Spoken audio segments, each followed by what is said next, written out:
Okay, now I'm assuming you've watched the movie Jonah that I provided on the link. And what we're going to do is go through camera movement, camera sizing, shot angles, all those elements that are the grammar of film.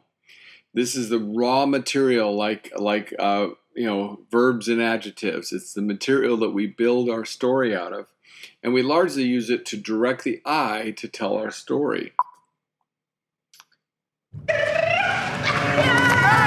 With this piece, we have handheld cameras, quick shutter shots to step on the camera, wide shots to step on the station, and pan down,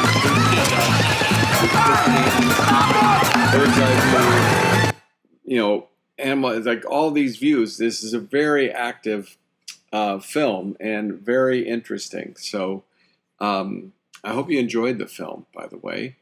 So we'll go to the next scene. So we have extreme long shot, ELS, is generally used as a scene setting to establish a broad area.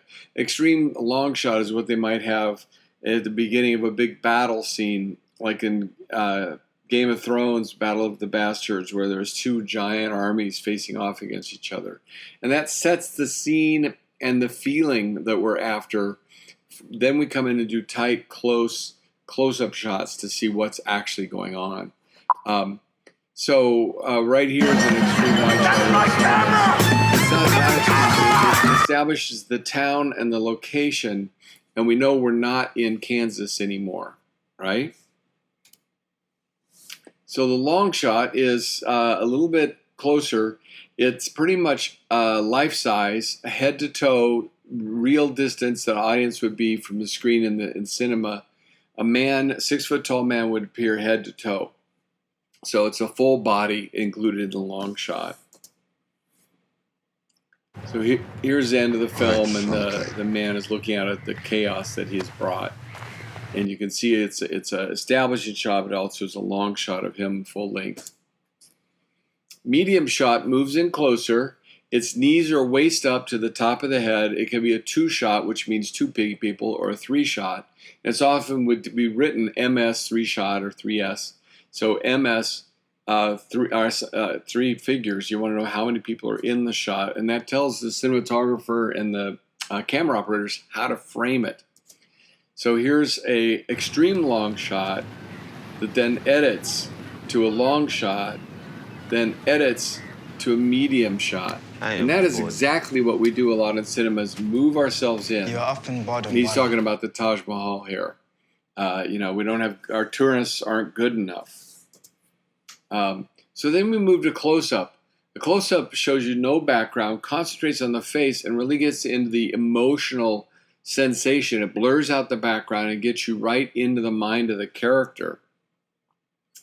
There's the fish, but there's the close-up of the man who's looking down, seeing the fish. That close-up gives you his kind of experience of what he's looking at. Extreme close-up, as the name suggests, it's extremely close-up. It also should be used very rarely. Let's say the film is about a locked door, and a man picks up, and we have an extreme close-up of a key.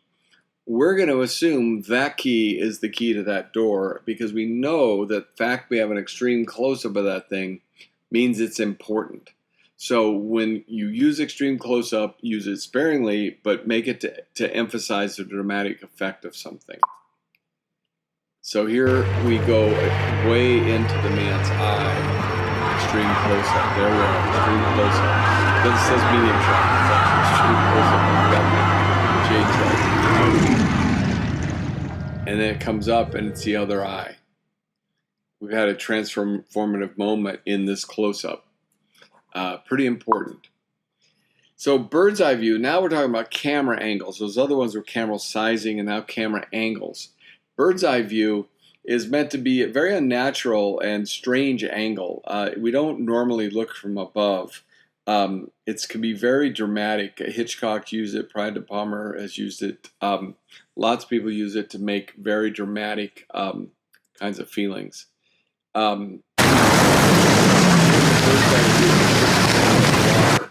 and the man falling in the water. It's very dramatic when we look below and the fish comes right up out of the water.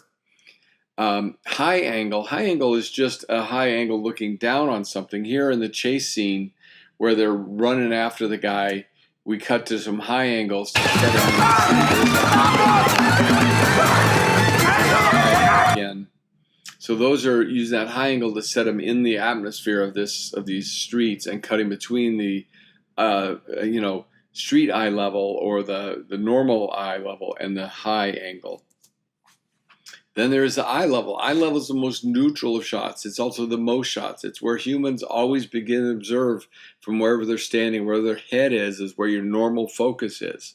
So when you're trying to make a very calm and relaxed shoot like this, let me see that one. Spanish got the camera and there's just handheld, take another one. and it's all at eye level. It's just two guys talking. It's not disarming. It's not about anything else other than them just discovering this camera. They got away with stealing it. And now they want to take some pictures. Low angles are very dramatic. They make the figure above psychologically dominant.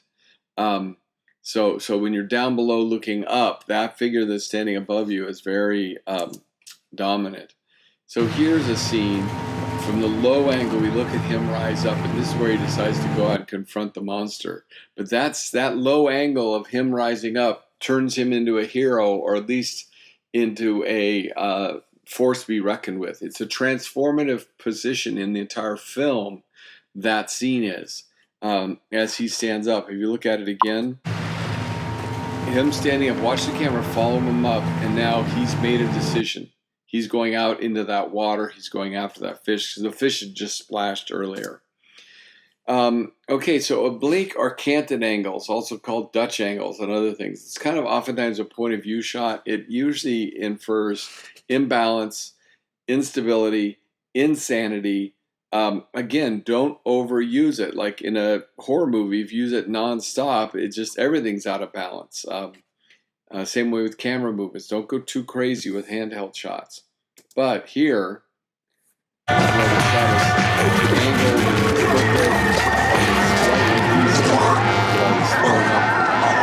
but he's really lost connection with things. He's lost the connection with the world, and the oblique angles tell us that. Like I said, it's a grammar. It's a grammar of cinema, and oblique angles help us understand that something's wrong. A tilt. A tilt is simply the camera on a tripod tilting up, like nodding your head. Here's a tilt where they can tilt up. Ignore the extreme shot. Yes. That's the tilt. And it tilts up from the poster. And this is the first place where we see the largest jumping fish and the fish man and that line. So I'm going to play that one more time so you can see it. It's the two guys looking and you don't see it, and then it tilts up and you see the poster. And this is the beginning of the end for these two friends. Okay, a pan is a camera that pans left to right from a tripod, from a single fixed position, like turning your head right and left. So here the camera is panning with them, these kids as they walk, and then it continues panning as we switch to the other players. So panning is moving left to right. A zoom is where the camera zooms in to someone. The only zoom really in this whole movie is where it kind of moves into this guy's face here. He's looking down for the fish, he's looking down, and then we cut up and the camera zooms back to kind of give him that moment where he's waiting, and then the fish bursts out of the water, of course. So a pedestal is a camera moving directly up and down. I don't think I found a pedestal in this movie, so, and this is this going to play? No, this clip doesn't play, but the pedestal's up as the girl climbs this fence. Pedestal is where the camera moves directly up and down. Dolly is where the camera follows along. So here's a bicyclist the camera's going to dolly with. In actuality, the camera's in the back of a pickup truck, I think, or a vehicle. You can see he's zooming along through the city, and the dolly is moving through. And following this biker. A truck is when a dolly moves left and right. So there is a physical movement. Here they're following Thousands of tourists are making the trek headed to the most showing the inconsideration of time, so oranges spill all over. So handheld. Handheld suggests that there's kind of some uneasiness or something going on. If we do too much handheld, it's nice to get it off the tripod so the camera's moving a little bit less predictable. At the same time, too much handheld will lose a service. But here, we have the handheld shot when he's trying to take the picture.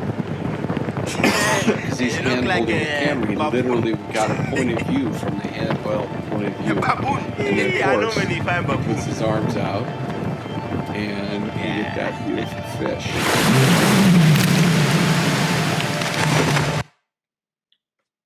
All right, so handheld. So floating camera or stabilized shot. This is where you use a stabilizer, a steady cam, something like that. And here's a shot where it's played backwards at the end of the movie. And the camera's kind of following these kids backwards. It's like the story being told over again or floating. Gives you a dreamlike state. Okay, a crane or jib shot is a great big, and now there are a lot of these done are drones actually, but it used to be where the camera would lift up high. A jib is like a boom, but a boom that controls the camera so it points the same direction all the time. It doesn't point up and down like a boom would, but rather it stays level as it goes up and down. So here's one. This is actually probably a drone shot, but they're flying over all the signage where everything's, you know, the famous fishman. And then pull focus. I didn't find a pull focus in this movie anywhere, but I found another one in this film.